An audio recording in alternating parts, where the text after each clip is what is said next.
Y Jesús dijo, toma tu cruz y sígueme. Esto no va a ser camino color de rosas, esto va a ser... Jugársela por el amor. Así es. Jugársela por el amor, determinarse por el amor. Y hay cierta hombría en eso, Sí. voy a cargar mi cruz y yo voy a seguir adelante, voy a decirle sí a mi esposa cada día. Sí, esas responsabilidades, mientras más responsabilidades uno tiene como hombre, en mi caso, bueno, el mismo será un tanto diferente para las mujeres, uno piensa menos en sí mismo y le da más espacio a Jesús. Esta es una expresión bellísima del amor. El amor que es capaz de expresarse como un sacrificio. ¿A dónde voy a mandar a mi hijo para que se eduque? ¿A qué escuela, colegio lo voy a enviar? Y en Fort Worth no hay muchas opciones en cuanto a secundaria o high school. Sí hay algunas opciones de kinder a octavo grado. Entonces, con esa pregunta y ya con esa mente abierta y ese corazón abierto a Dios, escucharlo, escuché a Dios diciéndome que ¿por qué no empiezas tú un high school? Si de nuestros estudiantes podemos producir una vocación religiosa, eso es misión cumplida. Bienvenidos nuevamente a Un Cura y un Cuento, un nuevo encuentro descubriendo cosas maravillosas. Hoy con nosotros Carlos Crespo. Carlos es ingeniero ecuatoriano. Bienvenido, Carlos. Gracias, padre. Un gusto estar acá. Es una maravilla. Y bueno, Carlos, ¿cuántos años tienes? 40. 40 años. Te ves mucho más joven. ¿Usted cree? Sí, mucho más joven. Ya están saliendo las canas. Ya. Muy bien, 40 años, casado, con hijos. Uh-huh. Sí, casado ya van casi 10 años y un hijo de 7 años. Un hijo de 7 años. Ok, ¿cuál es tu cuento, Carlos? ¿Cuál es mi cuento? A ver, 40 años de cuento. 40 años de cuento. Ok, naces en Ecuador. Sí, nací en Ecuador. Crecí ahí. Sí, tuve una buena educación. Mi familia siempre bien unida. Mis padres, un ejemplo de fe. ¿Dónde naciste? Nací en Guayaquil. Nací en Guayaquil, Ecuador. Soy el primero de 5 hijos. ¿Al sur del país? Sí, un poco al sur, sí es. Así es, al sur, hacia el oeste, 1 hora de la playa. Así que... Descríbenos un poco la ciudad, cómo es. Bueno, bastante comercial, pues, ¿no? Guayaquil es uno de los puertos marítimos más grandes de Sudamérica. Entonces hay bastante movimiento de mercaderías. Es una ciudad que tiene bastante... La cultura de Guayaquil es siempre de hacer negocios. Tiene bastante esa cultura.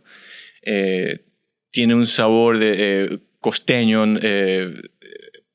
Como le contaba, yo estaba en Cartagena. Es algo parecido también a esos costeños de Colombia. Vivíamos a una hora de la playa. Ajá. Entonces también en cuanto a la comida, bastantes mariscos. Lo que más extraño es el ceviche de Ecuador. Sí. Y sí, eso es Guayaquil. Fue bastante caliente, eso sí, es todo el año. Caliente y húmedo, lo cual lo extraño bastante, pero bueno. Bueno, el calor aquí sí es... El calor acá en Texas es diferente. Intenso. Que el de Guayaquil, pero sí es. Acá es más intenso, el de Guayaquil es más húmedo. Bien. ¿Y creces en un hogar católico? Así es. ¿Tienes más hermanos? Así es. Yo soy el primero de 5 hermanos. Bueno, tengo un hermano, somos los 2 primeros hombres y de las 3 mujeres. Nacidos yo en el 84, mi hermano en el 86 y mis hermanas en el 88, 90 y 97. Ok, el mayor de 5. Soy el mayor de 5. Es un equipo de básquetbol. Así es. Sí, mi papá jugaba básquet, así que quería los 5. Muy bien, muy bien. Bien, ¿y tu infancia es un hogar católico? Sí, creyente? Hogar católico siempre. Sí, mi papá, por ejemplo, desde que tenía creo que 20 años, se hizo supernumerario del Opus Dei. Entonces siempre muy cercano al Opus Dei. Yo también de niño, o sea, por mi padre, Yo estuve siempre bien cercano al Opus Dei. Mi director espiritual era el sacerdote del Opus Dei y recibía bastante formación del Opus Dei. Mi mamá, del lado materno, eran bien schoenstattianas. Mi mamá, mis tías. Mi mamá es una de 5 también, pero son 4 mujeres y un hombre. Y un hombre, sacerdote jesuita, que terminó siendo rector de mi colegio, allá en Guayaquil. Okay. Así es. Bien, Schoenstatt es una devoción a la Santísima Virgen María que nace en Alemania. En Alemania, así es. En Alemania está muy popularizada en los ámbitos católicos. Sí. Sí, el padre Joseph Kentenich. Ajá. Sí, muy bello. O sea que te nutriste de muy buenas espiritualidades. Así es. Sí, siempre muy cercano al Opus Dei, pero al mismo tiempo también a los jesuitas. Yo siempre me sentía atraído a ese sentido de misión que tenían los jesuitas. Como le contaba, San Francisco Javier, San Pedro Claver, todos esos sacerdotes mayormente europeos en esa época, como van a Asia, van a las Américas a evangelizar. Héroes completamente que arriesgaron. Justamente en estos días hablábamos sobre la película de La Misión. Sí, con Robert De Niro. Sí, la vi hace unos años, sí. Sí, sobre las misiones jesuitas. Así es. En el sur del continente. Así es, sí. Bellísimo. Bien, y estás en este ámbito católico y esta educación católica. ¿Qué te dio? ¿Qué te aportó la educación católica? Bueno, a los 19 años, después de graduado del colegio, yo quería estudiar ingeniería mecánica y lamentablemente en Ecuador las universidades, en cuanto a las carreras técnicas, no son muy buenas, no son de tan alta calidad. Entonces, mis padres, incluso un amigo mío, uno de mis mejores amigos, se fue a estudiar a Estados Unidos y mis padres me empujaron a que aplique, que averigüe, que me trate de irme a Estados Unidos a estudiar. Y así lo hice. Y me terminé viniendo acá a Fort Worth, Texas, a Texas Christian University, a TCU. Entonces ahí comencé a estudiar mi carrera de ingeniería mecánica a los 19 años. Ok, Carlos. ¿Y qué de valioso te otorgó la educación católica en primaria y secundaria? Ya. Bueno, primero que nada, yo siempre vi el ejemplo de mis padres. Ahí es donde empezó esa fe. Y no solo de mis padres, sino también la vi en mi abuelita, Schoenstattiana. Creo que ella ayudó a comenzar el movimiento de Schoenstatt en Ecuador. Creo que fue en los 60, 70. Y sí, en primaria y secundaria, colegios, escuelas católicas, misa al menos una vez a la semana, recibir los sacramentos, también aparte de misa, también siempre había un sacerdote en la escuela, ¿no? Disponible para la confesión. Entonces, todas esas gracias que recibimos a través de los sacramentos me ayudaron a mantenerme firme. ¿Ya? Y obviamente, durante todos esos años, a los 10 años hice mi primera comunión. Creo que me preparé todo un año completo con el catecismo, pues, ¿no? Antes de la primera comunión. Todo eso me fue ayudando a formar mis creencias en línea con la Iglesia Católica. En la parte académica, ¿percibiste también una diferencia? ¿Hay una manera de ver la vida distinta que te aportó esa educación? Ahora me menciona eso y me hace acuerdo bastante cuando ya estaba ya en secundaria, en este colegio jesuita. Hasta el día de hoy me acuerdo, todos los profesores, antes de empezar la clase, todos nos parábamos y rezábamos o Madre Dolorosa o la Ave María o un Padre Nuestro. Siempre empezábamos con una oración. E incluso recuerdo un profesor de matemáticas en ese colegio jesuita. Un profesor laico, él no era de la vida religiosa, una vez paró la clase completamente, le estábamos haciendo ciertas preguntas sobre espiritualidad, sobre religión. Él paró la clase completamente, dejamos de hablar de ecuaciones, cierran los cuadernos y nos pusimos a hablar de las cosas importantes de la vida, de nuestra fe, de nuestra religión. Hasta el día de hoy me acuerdo de eso, y eso fue en 1996, creo que fue. O sea, ver el ejemplo de los mayores, eso me influyó mucho en mí. Uh-huh. Y yo también, como el primero de 5 hijos, siempre sentí ese sentido siempre sentí esa responsabilidad de ser un ejemplo para mis hermanos menores. Sí. Terminas la secundaria y buscas ya universidad, desarrollo profesional. ¿Cuáles son tus opciones? Sí, siempre me gustaron las matemáticas, la física, un tanto ver cómo funcionaban los carros, las máquinas. Entonces, vamos a estudiar ingeniería mecánica. Y bueno, en Ecuador las carreras universitarias en cuanto a carreras técnicas, ingeniería, no son tan buenas. Entonces mis padres me empujaron a aplicar a Estados Unidos. Un amigo mío que se graduó conmigo del colegio, él ya había sido aceptado a una universidad acá en Estados Unidos. Entonces él también me ayudó durante el proceso. Me decidí y apliqué, averigüé y terminé acá. En TCU, en Fort Worth, Texas. Toda una aventura, un cambio cultural radical, sí. Climático. Sí, hasta el día de hoy me acuerdo ese primer día que llegué al campus, entré a mi cuarto, estaba yo solo, y era una cama, un colchón, sin sábanas, sin nada.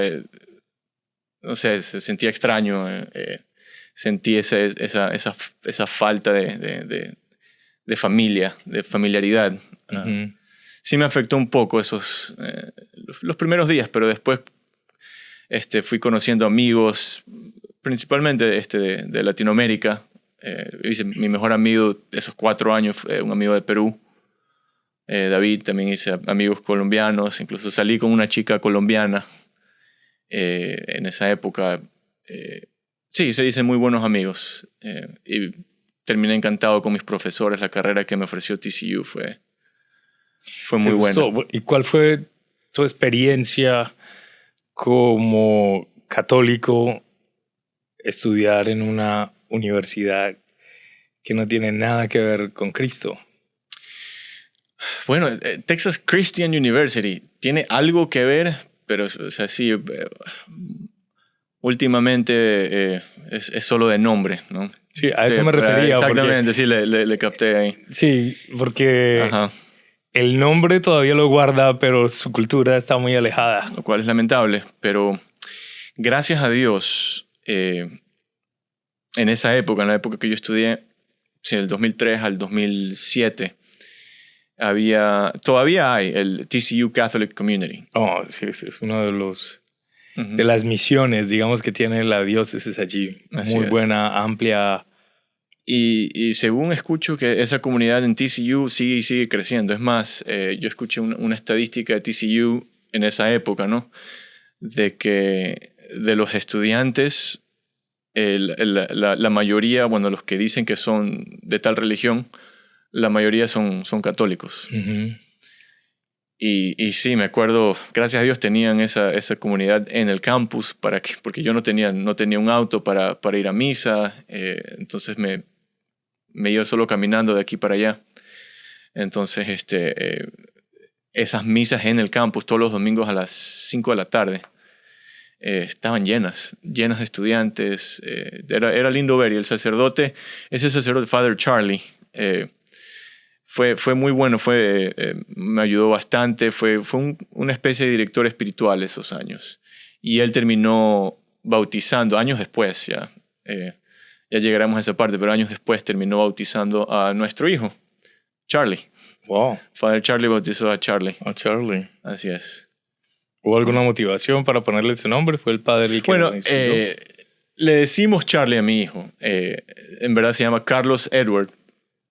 Pero como yo me casé con una americana de aquí de Texas, estábamos siempre pensando, a ver, ¿qué nombre le podemos poner que sea bueno para los dos idiomas? Entonces quedamos Carlos por mí y por mi padre, Edward, mi suegro. Pero le decimos Charlie. A mí cierta gente cuando era niño me decía Charlie también, de cariño. Entonces quedamos en Charlie y queda bien Charlie y Charlie. Okay. Quedamos. ¿No perdiste la fe entonces durante el tiempo de universidad? No perdí la fe. Obviamente caía de aquí a acá, pero siempre buscaba los sacramentos, ir a la confesión, la comunión. Y en gran parte a eso se lo debo a mi formación que tuve en primaria y secundaria. Y el ejemplo que me dieron mis padres, mis abuelos, mis profesores, como ya le conté. Eso sirvió años después, hasta el día de hoy. ¿Qué encuentras tú en la comunión como católico? Encuentro silencio y paz. Sí, yo tiendo a ser un poco... a estresarme mucho de que tengo que hacer esto y lo otro. Creo que es por eso también Dios me dio a la esposa que me dio, que ella tiende a ser más calmada, me pone el freno. Complemento perfecto. Así es. Entonces, el día de hoy, por ejemplo, tenía tanto que hacer. Yo dije, no voy a parar aquí. Al mediodía fui a misa antes de venir para acá. Entonces encontré sí, esa paz, ese momento para concentrarme, respirar, y podemos decir que sí, la comunión es como un vaso de agua en el desierto del mundo. Uh-huh. Qué bello.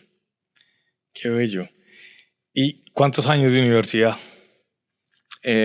4 años, ingeniería mecánica. Y unos años después hice mi MBA, uh-huh. Ahí mismo en TCU. Sí. ¿Alguna experiencia con algún grupo católico dentro de la universidad? Sí, TCU tenía este retiro Awakenings. Sí. Creo que sí, eso es bastante conocido, que no es solo de TCU, según tenía entendido. Sí, hice ese retiro. Fue bueno. Eso es algo que sí me ha hecho falta también en estos años acá en Estados Unidos, ir de retiro espiritual más a menudo. ¿En qué consistía ese retiro? ¿Cómo fue esa experiencia? Fue muy diferente a los retiros espirituales que yo estaba acostumbrado. Como en secundaria fui a un colegio jesuita. Sí. Obviamente todos los estudiantes del último año del colegio hacen los ejercicios espirituales de San Ignacio. No los 40 días o los tantos días, pero creo que 4 días, comprimió todo en 4 días. Lo cual eso fue una de las cosas que más me impactaron y que más me ayudaron a mantener la fe después. Bueno, regresando a este Awakening, fue algo diferente, fue de compartir bastante experiencias con otros estudiantes aquí y acá. Yo soy más de la idea de, si me voy a un retiro, voy a ir a rezar, estar en silencio. Este fue un poco más diferente, pero valió la pena también para formar esas relaciones con amigos que me han ayudado en el paso de los años también.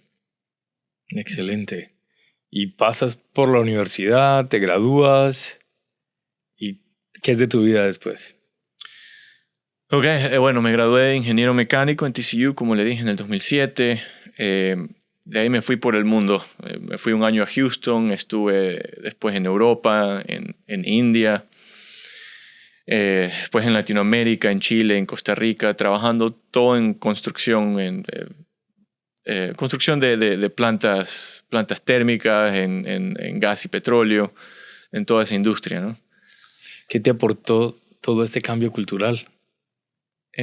Bueno, o sea, yendo de Ecuador a TCU, conociendo otros amigos, no solo latinos, sino también europeos y americanos también.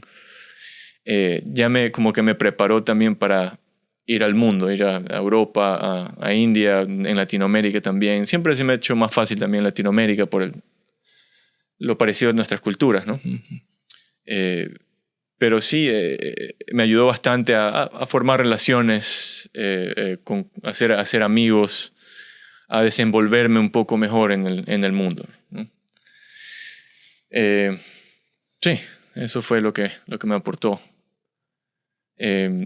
Para regresar a su pregunta, padre, bueno, sí, estuve por todas esas partes del mundo y decidí, bueno, ya he estado de aquí para acá, quiero calmarme un poco, porque también viajando de aquí para acá no me permitía ir a misa tan como debería.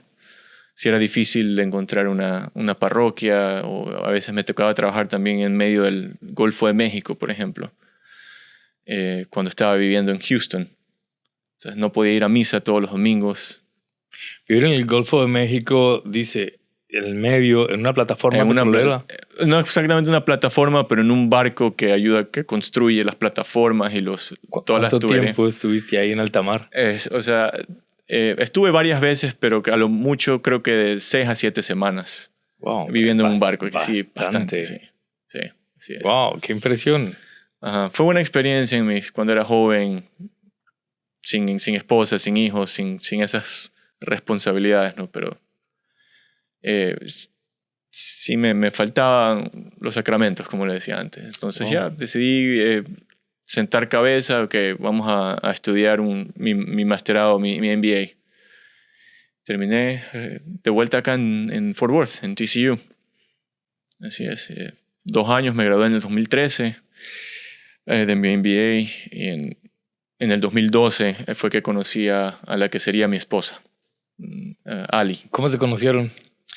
Nos conocimos por una amiga mexicana que le encanta hacer fiestas y que la gente se conozca. Entonces ella como que me conocía a mí, obviamente, la conocía a ella, a Ali, y como que nos arregló ahí para que nos conozcamos en esa fiesta. Y resulta que ella, mi esposa, Ali, americana, ella nació aquí en el área de Fort Worth. Ella era profesora, sigue siendo profesora de español y francés. Oh, qué bien. Entonces ella habla muy bien español. Entonces cuando la conocí yo ya sabía que era profesora de español. Entonces le comencé hablando español, la quería probar. Y como dicen en inglés, we hit it off. Nos hicimos súper unidos desde el principio. Hubo esa conexión. Yeah. Regresando a lo que es la fe, ella no era practicante en esa época, de nada. Ella fue bautizada católica, pero ella no estaba practicando en esa época. Y yo sí le dije a ella desde el principio, la primera semana que nos conocimos, yo soy católico, así es como van a ser las cosas. Take it or leave it, como dicen. No, fue un Tómalo, ultimátum. déjalo. Sí. Ella decidió tomarlo y le doy todo el crédito a ella. Ella decidió averiguar clases para ser recibida en la iglesia católica, prepararse para la primera comunión para adultos, ¿no? El rito de iniciación católica para RCIA, adultos. Exactamente. Entonces eso fue una de las cosas que me dijo, bueno, no, ella es una mujer seria. Una correspondencia. Así es. Entonces vamos a ver qué pasa. Y bueno, a lo largo de estos años, ella ha sido también fuente para mí de fe, de apoyo, para mantenerme firme en mi fe. Uh-huh. Qué bien. Así es. ¿Cuánto tiempo de noviazgo? A ver, estuvimos en noviazgo, nos conocimos en 2012, y nos casamos en el 2015. Bien. Ajá. ¿Qué le recomiendas tú a los que nos están viendo para vivir un buen noviazgo? Que lo tomen con paciencia. No hay que apurarse, hay que dejarlo en manos de Dios. Si es que Dios de verdad quiere a esta mujer o a este hombre para ti, dense tiempo, conózcanse. hay algo no sé cómo traducirlo en español porque no conocí este término en inglés, el courtship, que se le dice. Sí, es como el cortejo. El cortejo. Se me había escapado la palabra. El cortejo, así es. Eso es algo... Hay cierta inocencia en eso, de que eso va, de verdad va a fortalecer el matrimonio después. Porque inocencia es algo que le hace falta a este mundo. Uh-huh. Así es. O sea, hay un valor de vivir un noviazgo dentro de esos parámetros. Así es. Sí. Uh-huh. Sabes que yo también he visto eso. Uh-huh. He visto eso. He predicado muchos retiros para parejas. Uh-huh. Y muchos se quejan de no haber tenido ese valor presente durante su noviazgo. Y otros reconocen el valor muy positivo de haberlo vivido. Uh-huh. Sí, creo que es un más dentro de las relaciones de noviazgo en preparación al matrimonio. Así es. Es muy bello. Yo soy de los que tal vez no pudo vivir dentro de los parámetros, pero después reconocimos de que no, debemos vivir así y vemos el valor de algo así. O sea, uno también aprende de sus errores. Por eso ese es el primer consejo que yo diría a esas parejas jóvenes que están empezando. Tómense el tiempo, cortéjense y conózcanse. Vivan esa inocencia. Uh-huh. Uh-huh. Bien. ¿Qué cambios introduce el matrimonio en tu vida? Bueno, me hizo madurar, primero que nada. Me hizo ya no pensar en mí tanto como antes. Ya tenía a una esposa a quien mantener, a quien proteger. O sea, de mi lado, yo creo que me hizo más hombre, como Jesús quiere que seamos hombres. Y a ella la hizo más mujer, como Jesús quiere que sean mujeres. También fue muy bello ver cómo ella fue desarrollándose y madurando en su fe. Yo al principio yo era el católico, practicante, fiel, pero conforme pasaron los años, ella ha sido para mí el ejemplo a seguir. Más que nada un ejemplo de humildad. Una humildad que sí, es más difícil para los hombres seguir, es una humildad femenina que tienen, obviamente las mujeres. No sabría cómo describirlo, pero a mí las relaciones entre hombres y mujeres, como Dios las ha mandado, es algo que ha sido un tema para mí de estudio, de observación. Y me fascina toda esa diferenciación entre hombre y mujer, los diferentes roles. Y es muy bello que hables de eso. Uh-huh. Y veo que sale con un descubrimiento natural de la observación. Descubrimiento, eso es. De la experiencia, porque no es algo ideológico. Uh-huh. Es un descubrimiento del don de la naturaleza femenina y masculina que se entregan. Yes. Que es bellísimo. No llegan con una masculinidad predefinida o una feminidad predefinida, sino que es un descubrimiento de la expresión más natural y del don complementario del uno al otro. Uh-huh. Qué bello que remarcaste eso. Sí, dice esa palabra que dijo descubrimiento, sí, eso es lo que uno tiene que casarse para descubrir cosas nuevas que yo no tenía idea existían. ¿Sí? Eso es lo bello del matrimonio, las gracias de Dios a través de los sacramentos, como el matrimonio. ¿Cuál ha sido la etapa más difícil hasta ahora en tu matrimonio? La etapa más difícil.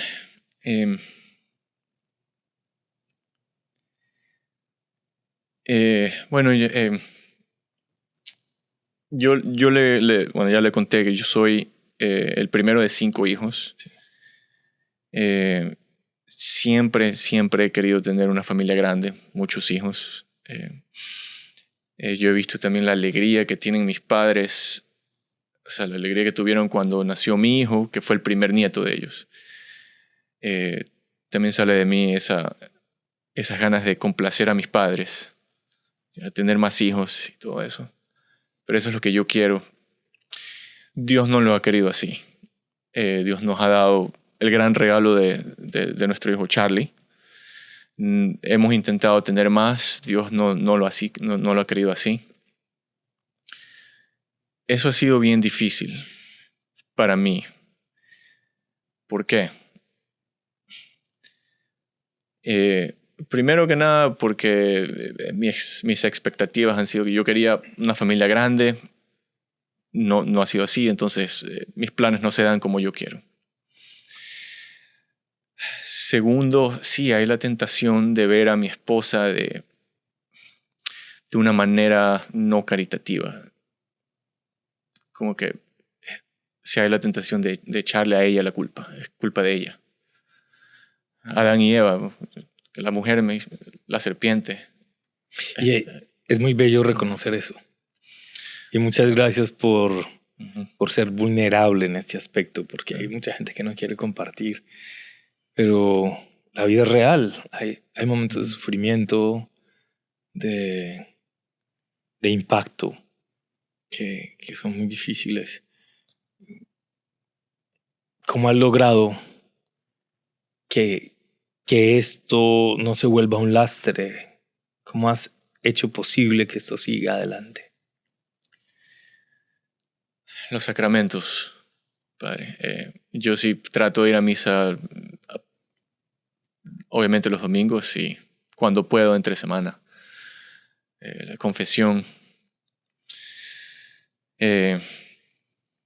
Tener a un hijo también él es la representación del amor que le tengo a mi esposa. El solo hecho de pensar, de separarme de mi esposa, ¿qué es lo que le puede hacer eso a mi hijo o en general, ¿no? Los hijos son los que siempre son los que sufren más en una separación así.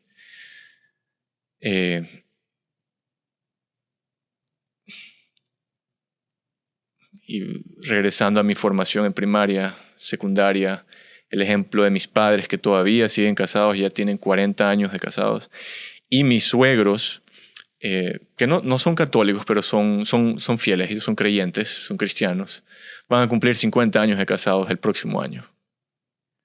Sí. Ver esos ejemplos, yo siempre he sido mejor a mí siempre ha sido mejor para mí aprender por ejemplos, siguiendo ejemplos, los santos, mis padres, mi abuelita, mis suegros. Y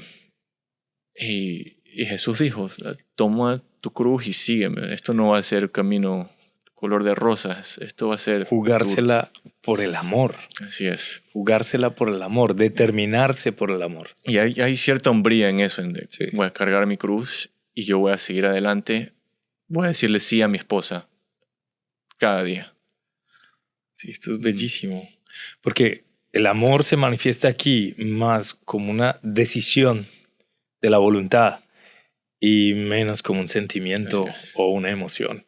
Eso es una de las cosas que uno aprende al casarse en el matrimonio. El amor no es un sentimiento, es una decisión. Es una decisión. Sí. Y hay que tener verdadera valentía para abrazar esa cruz que es amar, no importa qué. Uh-huh. Qué bien. Cierto es. Cierto. Cuando nace Charlie, ¿qué te aporta la paternidad? ¿Qué cambia en tu vida? ¿Qué descubres? Descubrí lo que es ser un adulto de verdad, porque providencialmente ese mismo año mi esposo y yo compramos nuestra primera casa y unos meses después nace nuestro hijo. ahora tengo que mantener una casa, mantener un hijo. Es como que algo sí hizo clic, que ya, ahora esto es serio. Tengo que... Esos años de la diversión, de ir de aquí para allá cuando yo quiero, eso ya se acabó. Ahora es pensar en mi hijo, en mi esposa. Ellos son lo más importante en mi vida ahora. ¿Qué más me aportó? O sea, al igual que cuando después de casarme comencé a pensar más en ella y menos en mí, ahora es más pensar también en mi hijo y menos en mí. No fue San Juan Bautista que dijo que yo tengo que disminuir para que Cristo crezca. Sí, esas responsabilidades, mientras más responsabilidades uno tiene como hombre, en mi caso, pues, ¿no? El mismo será un tanto diferente para las mujeres. Uno piensa menos en sí mismo y le da más espacio a Jesús. Esta es una expresión bellísima del amor. El amor que es capaz de expresarse como sacrificio, como negación de sí mismo en muchas ocasiones para privilegiar al otro. Sobre todo el amor paternal. ¿De qué manera te ayuda el hecho de ser papá en tu relación con Dios Padre?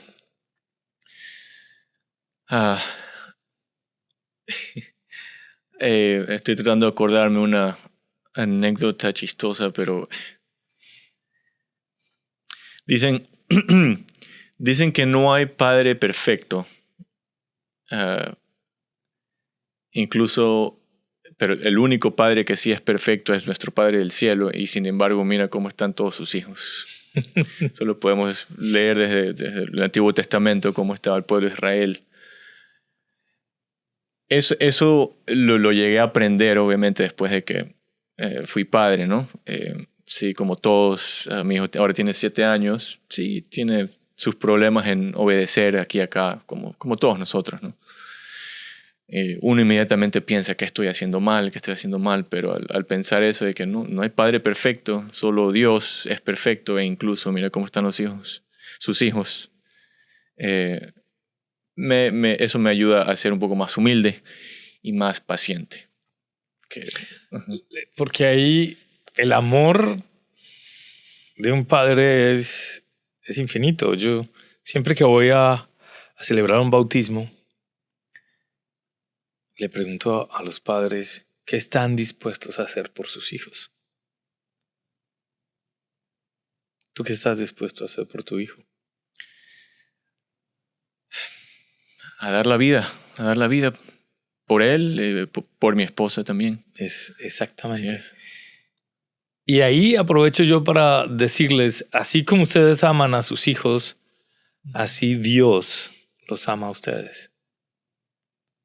Ese mismo amor que tiene un papá por un hijo es el mismo amor que tiene Dios por nosotros, pero 1000 veces más. Sí. Y es como un clic, como un wow, descubrir, yo soy amado por Dios de manera más intensa de lo que yo amo a mi hijo. Y creo que es la manera como Dios se vale de algo tan natural que es la paternidad para que podamos entender la calidad de amor que Él nos tiene. Cierto, sí me ha tocado a mí aprender siendo padre esa perspectiva que Dios tiene con nosotros es, de nuevo, o sea, descubrir a través del matrimonio, la paternidad ahora. Sí, ir descubriendo esa perspectiva de Dios, cómo nos ve como padre a nosotros, que somos sus hijos. Sí, ha sido algo que me ha enriquecido bastante en mi fe, en mi vida. Y hay otro aspecto, es cuando nace un niño y lo vemos en el episodio del Evangelio donde se preguntan por el destino de Juan el Bautista. ¿Qué será de la vida de este niño? Hay una pregunta frente al destino. y más un padre que ama. ¿Cuál ha sido tu experiencia frente a esa expectativa del destino de tu hijo? ¿Qué hay en tu corazón frente a eso?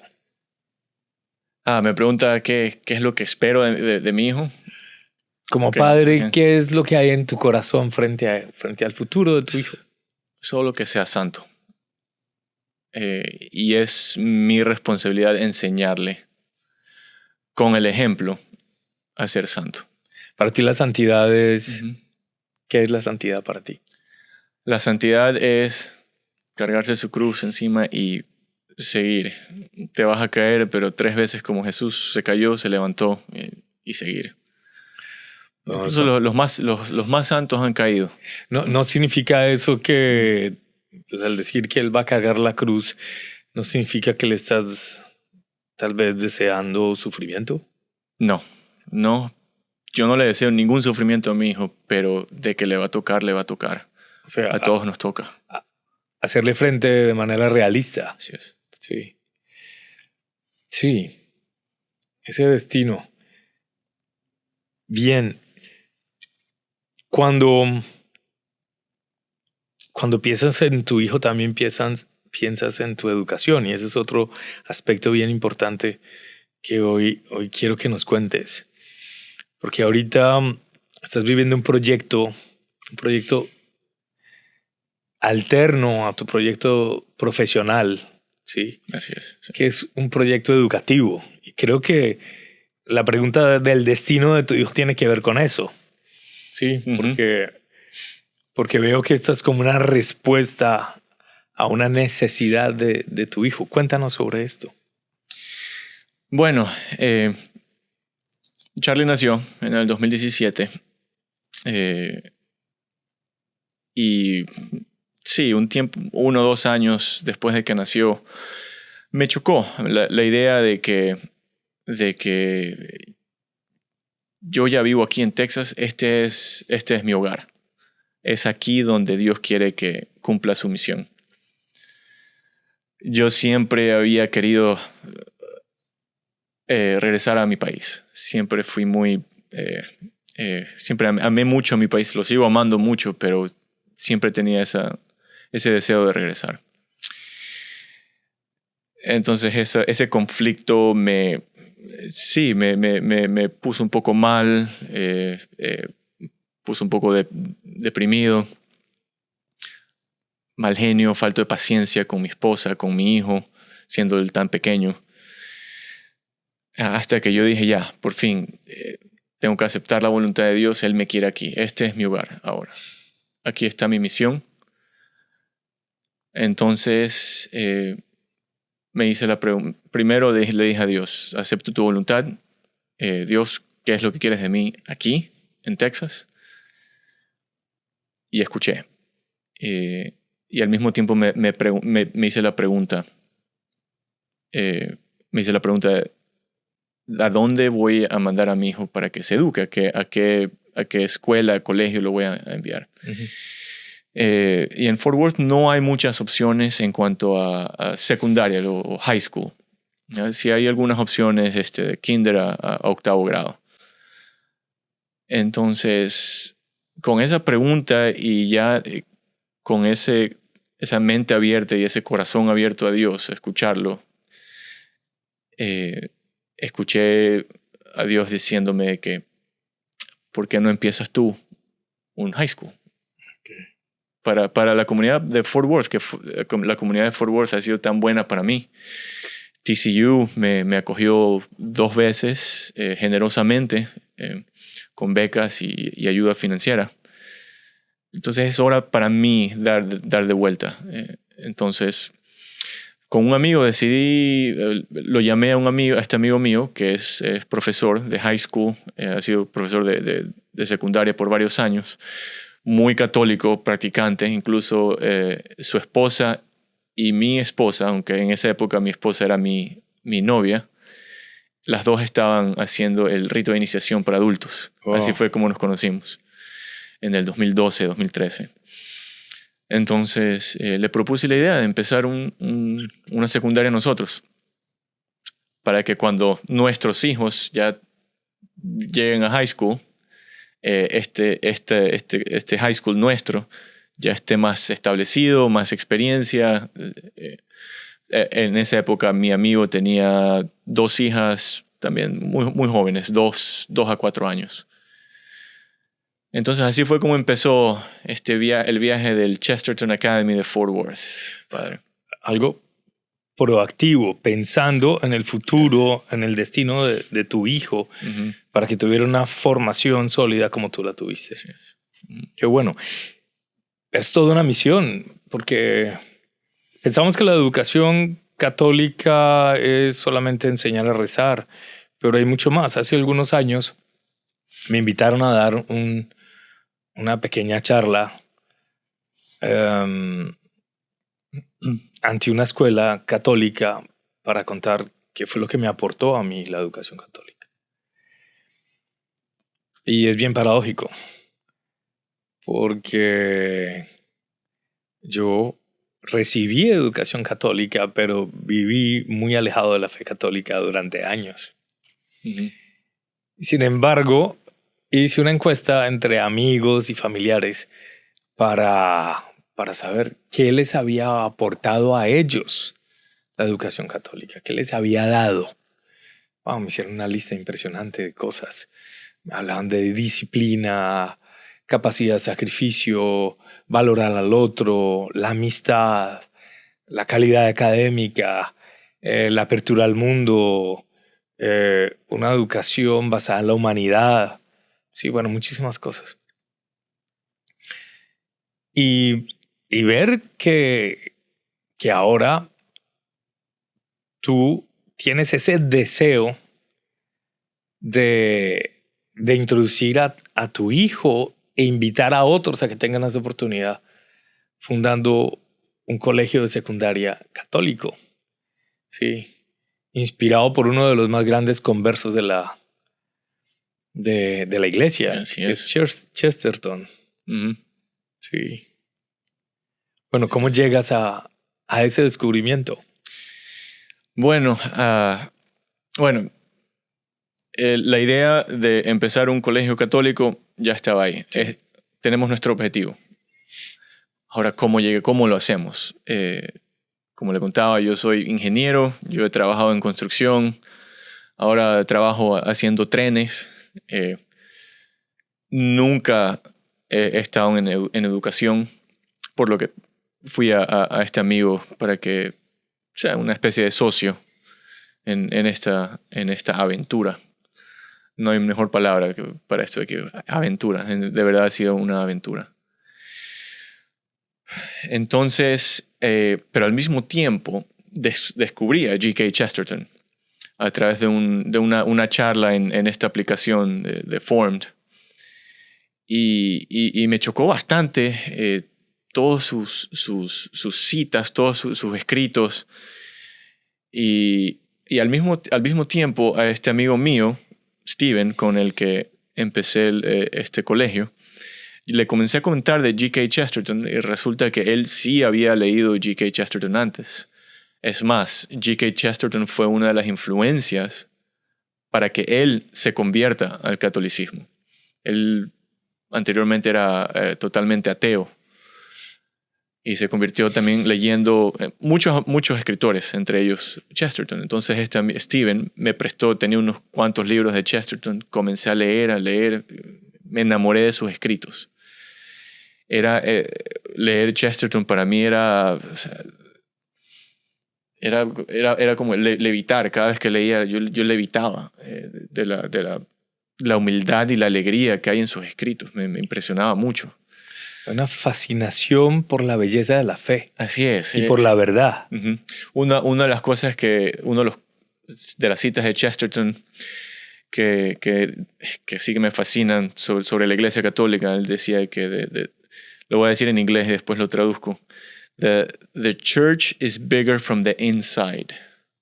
La iglesia es más grande desde adentro. Desde adentro. Sí, me impresionó bastante. Entonces, le comentaba a mi amigo Steven, me pasaba los libros de Chesterton. Al mismo tiempo estábamos trabajando, investigando cómo empezar este colegio. Y resulta que en marzo, mi cumpleaños del 2020, mi esposa me regaló la membresía al Society of G.K. Chesterton. Y a través de esa membresía recibía notificaciones, noticias. Y entre esas noticias resulta que la sociedad de G.K. Chesterton acá están en Minnesota. Ellos ayudan a abrir colegios, high schools católicos alrededor de Estados Unidos.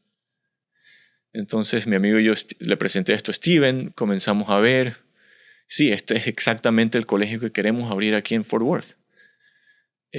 Llamamos a la sociedad de G.K. Chesterton, nos mandaron un poco de información, nos reuníamos con ellos mes a mes. Yo fui a una conferencia en Milwaukee para grupos como nosotros que están interesados en abrir un colegio como este. Eso fue en el 2020, 2022, y en el 2020, o sea, todo este tiempo trabajando, pues haciendo toda la parte legal también, porque hay que registrarse como un non-profit, y al mismo tiempo reclutando a otra gente para que nos ayude, porque éramos solo Steven y yo. Es toda una aventura. Así es, necesitamos más gente, toda la comunidad tiene que estar atrás de algo como esto. Y finalmente en el 2023, en agosto del 2023, fue cuando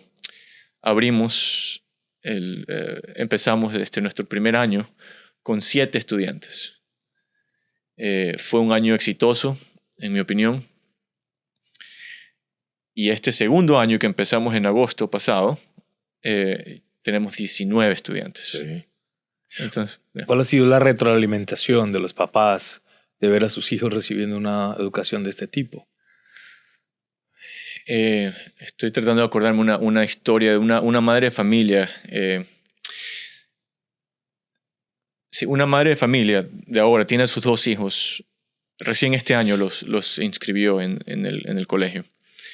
Después de una misa de todo el colegio que tuvimos hace poco, ya por fin la conocí personalmente. Solo habíamos hablado por teléfono hasta entonces. Y me contó cómo ella tiene 5 hijos. 4 varones y una hija que es monja franciscana. Los 2 hijos que tiene en el colegio son los 2 menores. Y los 2 mayores, la hija es la tercera. Los 2 mayores no practican, o sea, incluso se han alejado de la fe. Y antes de eso incluso habían discernido la vocación sacerdotal. Consagrada. Así es. Terminaron decidiendo que no. Bueno, en fin, una noche en familia, estaban todos juntos. El menor tenía la tarea del colegio. Le mandaron a hacerle una pregunta a su familia. Cuando estén todos reunidos, tienes que hacerle esta pregunta a tu familia. No me supo decir cuál era la pregunta porque ella no lo recordaba. Pero el menor, al hacer la pregunta a toda la familia, y eso empezó una conversación, me dijo, una conversación de 45 minutos entre todos. Y el hijo, el segundo, que había discernido el sacerdocio, que al final se alejó de la fe y que ahora ya no practica para nada, él tuvo que usar el lenguaje que había aprendido en su formación católica para saber responderle a su hermano menor. Solo ver a la mamá contando esto de aquí, porque se ve que ella quiere que sus hijos todos regresen a la fe, todos sean santos.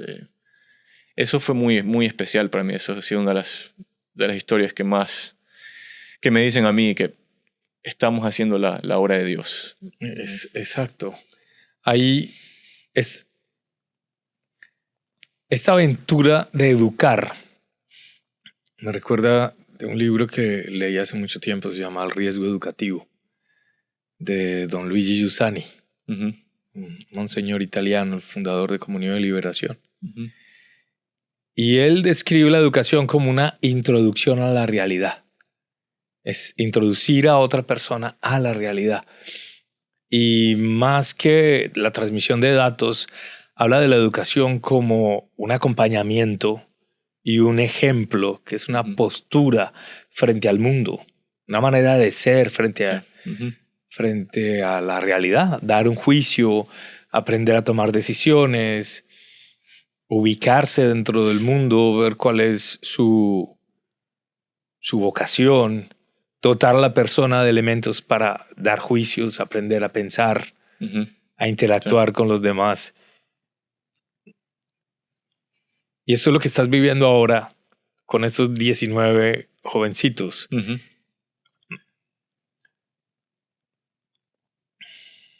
¿Cómo es el futuro de estos jóvenes? Desde un principio, cuando yo lo llamé a Steven a proponerle la idea de empezar un colegio, yo le dije, si de nuestros estudiantes podemos producir una vocación religiosa, eso es misión cumplida. De los 7 estudiantes que tuvimos el primer año, recé por ellos, Padre, un par de ellos estaban discerniendo, considerándolo, la vocación sacerdotal, la vida religiosa. ¿El colegio es mixto o es...? Es mixto, pero bueno, ahora que entraron los nuevos estudiantes este año, entraron, gracias a Dios, entraron una proporción igual de hombres y mujeres. Ajá. Entonces, en el aula, en la clase, solo hombres y solo mujeres. Ajá. Para los que ya estuvieron el año pasado, como son menos, ahí sí los mezclamos. Pero sí, la idea es que al menos en el aula con los profesores sean solo hombres y solo mujeres. ¿Cuál es la ventaja de esto? Hay menos distracciones. Yo fui, mi colegio jesuita era solo hombres. Incluso yo le preguntaba a mi esposa, ella sí fue profesora en un high school privado en Fort Worth, mixto.